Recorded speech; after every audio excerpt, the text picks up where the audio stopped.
NCLEX ആറിൻ്റെ syllabus എന്താണ്?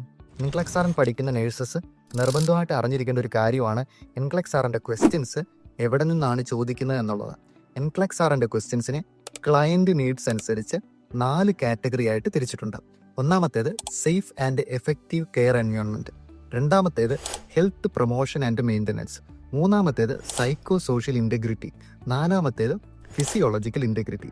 ഇനി ഒന്നാമത്തെ കാറ്റഗറിയായ സേഫ് ആൻഡ് എഫക്റ്റീവ് കെയർ എൻവയോൺമെൻറ്റിനെ 2 സബ് കാറ്റഗറി ആയിട്ടും തിരിച്ചിട്ടുണ്ട്: മാനേജ്മെൻറ്റ് ഓഫ് കെയറും സേഫ്റ്റി ആൻഡ് ഇൻഫെക്ഷൻ കൺട്രോളും.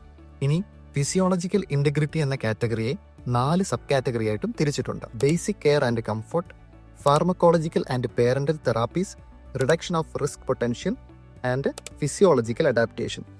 ഈ കാറ്റഗറീസിൽ നിന്നും സബ് കാറ്റഗറീസിൽ നിന്നും ആയിരിക്കും നിങ്ങൾക്ക് എൻക്ലെക്സ് ആറിൻ്റെ ക്വസ്റ്റ്യൻസ് കൂടുതലും ചോദിക്കുന്നത്. ഇനി കുറച്ച് കേസ് സ്റ്റഡി ഐറ്റംസും ഉണ്ട്, അത് നമുക്ക് അടുത്ത ദിവസങ്ങളിൽ ഡിസ്കസ് ചെയ്യാം. താങ്ക്